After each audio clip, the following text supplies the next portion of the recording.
Good morning, students. Today we take a lecture of management, meaning of management, particularly definition of management. What it says, Mary Parker ने बोला है, management is an art of getting things done through people. लोगों से काम लेने की कला का नाम ही प्रबंधन है, मैनेजमेंट है.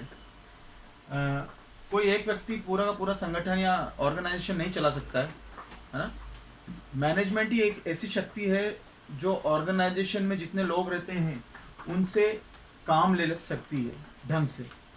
ठीक है, इसी कला का नाम है ना, क्या बोलते हैं, management is art of getting things done through people.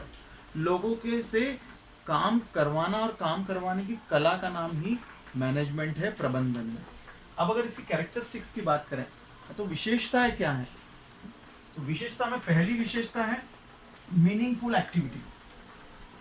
Meaningful activity मतलब क्या, मैनेजमेंट किया जाता है तो मैनेजमेंट किस लिए किया जा रहा है, कंपनी के उद्देश्यों को पूर्ण करने के लिए, है ना. जो ऑब्जेक्टिव्स कंपनी ने डिसाइड किए हैं, चाहे वो प्रॉफिट हो, चाहे पर्टिकुलर यूनिट्स बनाने हो, कितना सेल करना हो, वो सारे उद्देश्यों की प्राप्ति के लिए मैनेजमेंट एक्टिविटी की जाती है. Meaningful activities. Universal principles. Management में कुछ प्रिंसिपल्स हैं जो कि यूनिवर्सली अप्लाई हो रहा है. ऐसा नहीं है कि अमेरिका में अप्लाई हो रहा है, इंडिया में नहीं हो रहा है ना. तो देश काल परिस्थितियां बदल सकती है, लेकिन मैनेजमेंट के प्रिंसिपल्स जो है वो कम या ज्यादा पर लागू जरूर रहेंगे वैसे, है ना. जैसे unity of command. Unity of command अगर ऑस्ट्रेलिया में अप्लाई हो रहा है, वहां की किसी कंपनी में अप्लाई हो रहा है, तो इंडिया की कंपनी में भी अप्लाई होगा. अब यूनिटी ऑफ कमांड क्या है ये हम आगे देखेंगे. Third, multi dimensional. मैनेजमेंट जो है वो मल्टी डायमेंशनल. काम करवाने के लिए मैनेजमेंट का यूज किया जा रहा है, मैनेजमेंट स्किल्स का यूज किया जा रहा है ना. अलग अलग काम. एक कंपनी में सिर्फ एक काम प्रोडक्शन प्रोसेस है क्या, नहीं. प्रोडक्शन प्रोसेस है, पहले तो रॉ मटेरियल की अवेलेबिलिटी करवानी है, प्रोडक्शन प्रोसेस स्टार्ट करना है, फिर फिनिश करके ट्रांसपोर्टेशन में डालना है, प्रॉपर माल सब दूर पहुंचे. ये तो सारे काम है, इन सारे काम को प्रॉपर मैनेज करना है ना. तो वो भी मैनेजमेंट देखता है. पीपल, लोग हर एक लेवल पे है ना. क्लर्क हुए, मैनेजर्स हुए, फिर सुपरवाइजर्स हुए, लेबर हुई, बहुत सारे लोग होंगे. इन सबको प्रॉपर मैनेज करना है कोऑर्डिनेशन के साथ में, तब जाके नतीजे निकलेंगे.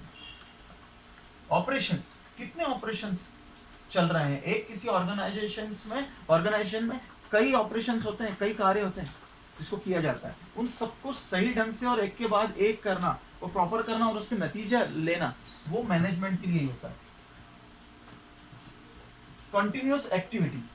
मैनेजमेंट एक कंटिन्यूअस एक्टिविटी है, एक के बाद दूसरी, दूसरे के बाद तीसरी. ऐसा नहीं कि मैनेजमेंट 2 साल तो किसी कंपनी का कर दिया, उसके बाद अब नहीं कर रहे हैं, अपने आप चल रहा है, ऐसा नहीं होगा. ठीक है, मैनेजमेंट कंटिन्यूअस एक्टिविटी. फिर उसके बाद में 5th पॉइंट बोलता है कलेक्टिव एफर्ट्स. कलेक्टिव एफर्ट्स, सभी पूरी एक टीम काम कर रही है, उनके कलेक्टिव एफर्ट्स से ही रिजल्ट सामने आते हैं. तो मैनेजमेंट क्या है, सारे के सारे एम्प्लॉयज जितने हैं ऑर्गेनाइजेशन में, उनसे ऑर्गेनाइजेशन में जो है कोऑर्डिनेटली सब एक दूसरे का साथ देते हुए एक साथ काम करे, वैसा काम लेने का काम है. इसलिए ये कलेक्टिव एफर्ट्स है, किसी एक व्यक्ति से पूरा मैनेजमेंट नहीं हो सकता. Achievement of pre determined objective. Company को स्टैब्लिश किसी ऑब्जेक्टिव को पाने के लिए किया गया. ये सारी की सारी जितने एफर्ट्स लग रहे हैं वो किसी ऑब्जेक्टिव को पाने के लिए किया जा रहा है. तो उस ऑब्जेक्टिव को जो कि पहले से ही हमने तय किया, प्री डिटरमाइंड ऑब्जेक्टिव्स हैं, गोल्स हैं, उनको पाने के लिए मैनेजमेंट बड़ा हेल्पफुल है, उसी के द्वारा होता है. Need of organisation. ऑर्गेनाइजेशन को आपने एक संगठन बना लिया, लेकिन अब उसको चलाए कैसे. अगर उसे व्यवस्थित चलाना है, उसे प्रॉपर तरीके से चलाना है और ऑब्जेक्टिव्स हासिल करने हैं, प्रॉफिटेबिलिटी को बढ़ाना है, कंपनी को ग्रो करना है, तो अगर उसके लिए मैनेजमेंट की जरूरत पड़ेगी हर organisation. 8th point, needed at all levels. 3 level होते हैं, हायर लेवल, मिडिल लेवल और लोअर लेवल. वो सारे के सारे लेवल पे मैनेजमेंट की जरूरत पड़ती है. आप ऐसा नहीं कर सकते कि हाँ हायर लेवल पे तो मैनेजमेंट की जरूरत है पर लोअर लेवल पे नहीं, तो ये चीज नहीं हो सकती. ये बात हमेशा याद रखें, तीनों ही लेवल पे मैनेजमेंट की एफर्ट्स की और मैनेजमेंट की जरूरत होगी। 9 पॉइंट बोलता है इंटेंजिबल फोर्स। इंटेंजिबल फोर्स मतलब मैनेजमेंट दिखाई नहीं देता। ये जैसे ये मेरे हाथ में चश्मा है, अब मैं इसको बोल सकता हूँ मैनेजमेंट नहीं, ये ग्लास है, ये दिखाई दे रहा है, पर मैनेजमेंट आपको ऐसा दिखाई नहीं देगा। मैनेजमेंट के किए हुए एफर्ट्स दिखाई देंगे।